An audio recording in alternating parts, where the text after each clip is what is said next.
Heroes Right. The true life story.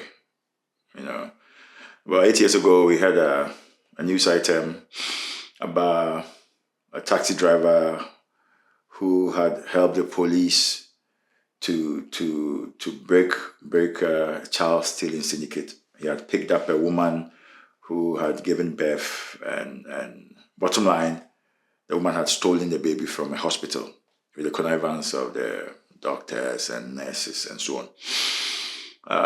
And apparently this was rife. It wasn't a one-off thing. I hear there are syndicates that operate in hospitals who do this.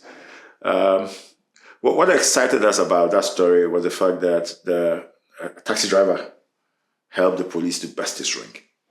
So we said, what if you had a boat driver? Now, so we moved to boat. We are digitally aware. So we plugged in.